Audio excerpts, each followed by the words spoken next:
اللهم صل على سيدنا محمد يا رب صل وسلم دائما أبدا على حبيبك. السلام علیکم معزز حضرات، امید ہے آپ سب لوگ بہت اچھے ہوں گے، خوش ہوں گے. میری طرف سے سب لوگوں کو رمضان مبارک. اللہ مجھے آپ کو نیکی کرنے کی توفیق دے، اور یہ رحمتوں کا مہینہ ہے. اللہ ہم سب کو نیک کام کرنے کی توفیق دے، اور جتنے خزانے ہم اس مہینے میں لوٹ سکتے ہیں وہ ہم لوٹ سکیں. تو حضرات، معزز حضرات، آج میں بات کروں گا نماز کی اہمیت. نماز کی بہت زیادہ اہمیت ہے جو کہ ہم سب لوگ جانتے ہیں. نماز دین کا دوسرا ستون ہے، اور نماز ہی ایک ایسی پہچان ہے جو کافر مسلمان کو الگ الگ کرتی ہے. اگر نماز دین میں نہ ہو تو دین نامکمل ہے. نماز ہی ایک ایسی سیڑھی ہے جو انسان کو بے حیائی سے، گناہوں سے دور رکھتی ہے. اور نماز ہی ایک ایسی چیز ہے جس کے بارے میں حضور پاک کی آخری وصیت تھی کہ انہوں نے جاتے جاتے فرمایا تھا، میری امت نماز نہ چھوڑنا، نماز نہ چھوڑنا. پھر کیا وجوہات ہے کہ ہم سب لوگ جانتے ہیں کہ نماز کی اہمیت ہے، ہم پھر بھی اس کو نہیں پڑھ پاتے؟ اس کی دو وجوہات ہیں. ایک، ہم لوگوں کے اندر سستی بہت ہے. دوسری، شیطانی وسواس کی اتنی بھرمار ہے، شیطان اتنا ہم ہمارے اوپر اتنا حاوی ہے کہ ہم لوگ نماز سے دور ہوتے چلے جا رہے ہیں. میرے پاس یہ راز کی دو باتیں ہیں. اگر ہم ان دو باتوں پہ عمل کر لیں تو مجھے یقین ہے 100% کہ ہم صرف نماز ہی نہیں بنیں گے، نماز ہمارے اندر ایک پختگی پیدا کر دے گی. ہم لوگ چاہ کر بھی نماز ہم چھوڑ نہیں پائیں گے. اس میں ایک طریقہ بہت آسان ہے اور دوسرا طریقہ تھوڑا سا مشکل ہے لیکن بہت پاورفل ہے. اس کو میں ایک سائنٹیفک طریقے سے بھی پروف کروں گا اور سائیکولوجی طریقے سے بھی. سائیکولوجی میں کہا جاتا ہے کہ اگر آپ ایک چیز کو 21 دن مسلسل عمل میں لے کے آئیں تو وہ کیا کرتی ہے؟ آپ کی ایک عادت مضبوط کر دیتی ہے. آپ چاہ کر بھی اس کو چھوڑ نہیں سکتے. پہلے آپ کی عادت ہوتی ہے کمزور، آج کر لی، کل نہیں کی، پرسوں کر لی، پھر نہیں کی. لیکن سائیکولوجی کہتی ہے کہ 21 دن مسلسل آپ ایک کام مسلسل کرتے رہیں تو وہ ایک آپ کے اندر ایک پختگی پیدا کر دیتی ہے. آپ کو اس چیزیں جدا نہیں ہونے دیتی. آپ چاہو گے بھی تو چیز سے آپ جدا نہیں ہو سکتے، یہ سائیکولوجی کہتی ہے.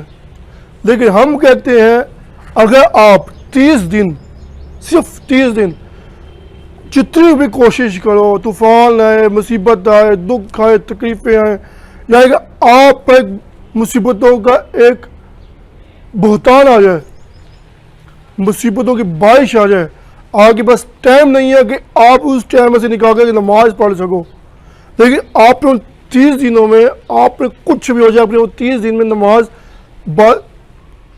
ٹائم کے دوران باجماعت پڑھنے کی کوشش کرنی ہے. ان 30 دنوں میں آپ نے باجماعت نماز پڑھنے کی کوشش کرنی ہے. 30 دن کے بعد آپ دیکھنا کہ آپ آپ چاہو گے تو نماز چھوڑ جائے، لیکن نماز آپ کو نہیں چھوڑے گی. آپ چاہتے ہو کہ نماز چھوڑ دو لیکن نماز آپ کو نہیں چھوڑے گی. کیوں؟ کیونکہ 30 دن آپ نے جتنی جدوجہد کر کے نماز پڑھی ہے، جتنی پرابلمز ہونے کے باوجود آپ نے نماز پڑھی ہے، اس کا فائدہ یہ ہوگا کہ آپ چاہو گے کہ میں نماز نہ پڑھوں، لیکن کیا ہوگا؟ نماز کہے گی کہ نہیں تم نے پڑھنا ہے. آپ کے اندر بے چینی پیدا ہو جائے گی اگر آپ نماز نہیں پڑھو گے. یہ تھی پہلا آغاز کہ 30 دن آپ نے مسلسل نماز پڑھنی ہے، کچھ بھی ہو جائے.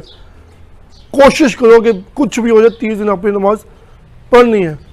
اب دوسرا طریقہ جو کہ میرا فیورٹ ہے، میں کوشش کرتا ہوں کہ آسانی کی طرف جاؤں، مشکلات کا مجھے شوق نہیں، اور اس پہ میں نے بھی آزمایا ہے، یہ بہت پاورفل چیز ہے. دوسرا طریقہ کیا ہے؟ دوسرا طریقہ یہ ہے، یہ آپ کو بہت اچھا بھی لگے گا. دوسرا طریقہ یہ، جب آپ نماز پڑھ لو، آپ نے اٹھنا نہیں ہے اپنی جگہ سے. 2 ذکر ہیں، اگر یہ 2 میں سے اگر آپ 1 کر لو تو بھی اچھا ہے، 2 کر لو تو بہت بیسٹ ہے، بہت بیسٹ ہے. اور اس کو کرنے میں آپ کو 15 سیکنڈ یا 30 سیکنڈ بھی نہیں لگیں گے، اس بات کی گارنٹی ہے۔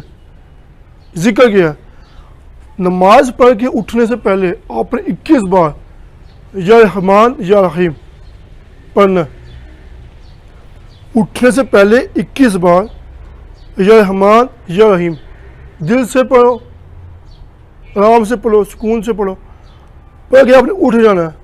نیت یہ ہوگی کہ آپ نے نیت یہ ہوگی اب اگلی نماز پڑھنی ہے، 21 بار یہ پڑھنا ہے۔ یا آپ 7 مرتبہ یا جلیلو، اور یہ بھی اللہ کا نام ہے تیسرا، یا جلیلو یہ بھی آپ نے پڑھنا ہے۔ یا آپ یہ پڑھ لیں یا رحمان یا رحیم پڑھ لیں۔ اگر آپ دونوں پڑھنا چاہتے ہیں، دونوں پڑھ لیں تو پاورفل ہو جائے گا کام۔ اگر آپ یہ 2 کام کر لیں، اس کا اثر کیا ہوگا؟ آپ ایک کوشش کر کے کہ نماز پڑھ لیے، اب یہ ہوگا کہ اگلی نماز کے لیے آپ کے دماغ میں فکر پیدا ہو جائے گی یا میں نے اگلی نماز پڑھنی ہے، ٹائم ہو گیا ہے، ٹائم ہو گیا ہے۔ لیکن آپ کے دماغ میں یہ بات ہے کہ میں نماز پڑھوں، نماز پڑھوں، نماز پڑھوں۔ جب تک آپ وہ نماز نہیں پڑھو گے، آپ کے اندر بے چینی پیدا ہوتی رہے گی، آپ کے اندر بے سکونی پیدا ہوتی رہے گی۔ جب تک آپ نماز نہیں پڑھو گے، آپ کے اندر بے چینی رہے گی۔ یہ آپ کر کے دیکھنا، بڑی زبردست چیز ہے۔ یہ ہو سکتا ہے کہ آپ کو کوئی نہ بتائے، یہ صرف وہی چیز وہی انسان بتا سکتا ہے، یا صرف وہی انسان بتا سکتا ہے جس کو اس بارے میں پتہ ہو۔ مجھے پتہ چلی تھی، میں نے عمل کیا، مجھے بہت فائدہ دیا، جس کو میں نے بتایا ان لوگوں کو بھی بہت فائدہ دیا۔ امید ہے انشاءاللہ یہ آپ کو بھی بہت فائدہ دے گی۔ جو انسان نمازی بننا چاہتا ہے، 5 وقت کا نمازی جو انسان بننا چاہتا ہے، پکا نمازی بننا چاہتا ہے، چاہتا ہے کہ میں بنوں لیکن وہ نہیں بن پاتا، اس انسان کو ان 2 عمل میں سے کوئی ایک عمل کرنے کی کوشش کرنی چاہیے۔ اور مجھے امید ہے کہ اللہ مجھے آپ کو عمل کی بھی توفیق دے گا، آپ انشاءاللہ کامیاب ہو جائیں گے۔ اللہ مجھے آپ کو عمل کرنے کی توفیق دے۔ اگلے پروگرام تک کے لیے اللہ حافظ۔